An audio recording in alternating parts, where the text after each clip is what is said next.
Еліміздің сыртқы істер министрлігі Украинадан кейінгі мәселе Қазақстан деген ресейлік сарапшының пікіріне жауап берді. Министрдің міндетін атқарушы Роман Василенконың сөзінше мұндай жағдайлар екі елдің арасына жік салады. Және Ресей билігі бұған назар аудару керек.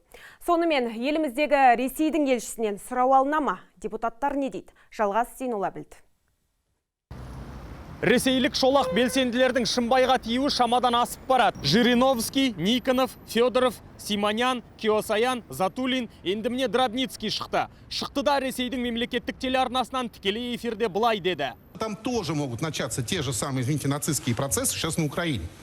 Границы у нас там... И русских там много. И территории там, извините. И Семипалатинск там. И, между прочим, и ядерное топливо для всего нашего Росатома тоже там.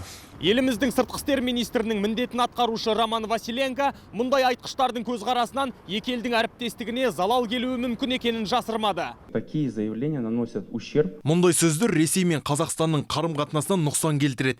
Ресей билігі мұны назарға алуы тиіс деп ойлаймыз. Өз басым Қазақстанда ешқандай ұлтшылдық жағдайға кездескен жоқпын. Себебі біздің елде ондай алауыздық жоқ. Бізде өзге ел туралы кереғар ойын айтқандарды түрмеге жабамыз. Ал өзге елде біз туралы ойына келгендерін айтады. Сонда нақты қатаң шаралар қабылдап, батыл қадамға баруға белгілі бір тараптан қорқамыз ба?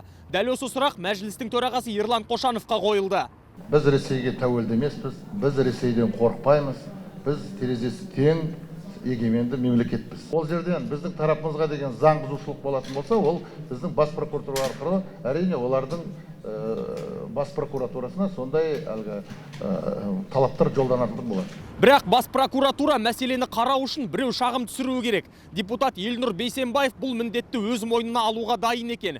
Сондай-ақ белгілі бір тараптың ғана көзқарасын насихаттап, еліміз жайлы шындыққа жанаспайтын, әрі намысқа тиетін сөздер көп айтылатын шетелдік телеарналардың біздің елде еш кедергісіз көрсетіліп жатқаны дұрыс па деп сұрадық. Сепаратистік, нацистік көзқарастар бар деген сияқты айыптаулары бойынша біз видео нарезкаларын бірге жасайық.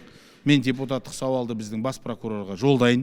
Бас прокуратураның сонымен қатар юстиция министрлігінің құқықтық осы бойынша негіздемесін алайық. Егер де құқықтық негіздемелер барлығы дәлелденетін болатын болса, біз бәріміз бірге отырып шара қолданайық. Яғни ол телеканалдарды, болмаса арнайы бағдарламаларды шектеу бойынша. Ал мәжіліс төрағасы Ерлан Қошанов еліміздегі кабельдік операторлардың жауапкершілігі жайлы айта келе, ақпарат министрін парламент қабырғасына шақырып есеп алуымыз мүмкін деп түйіндеді. Жалғас Зейнолла, Нұрсұлтан Сәулет, Мейірбек Беспаев, Айбат жаңалықтары қызметі.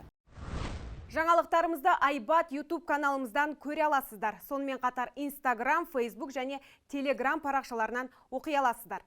Ең қызық жаңалықтан қалыс қалмау үшін қоңырауды басып, пікір қалдырып, достарыңызбен бөлісіңіз.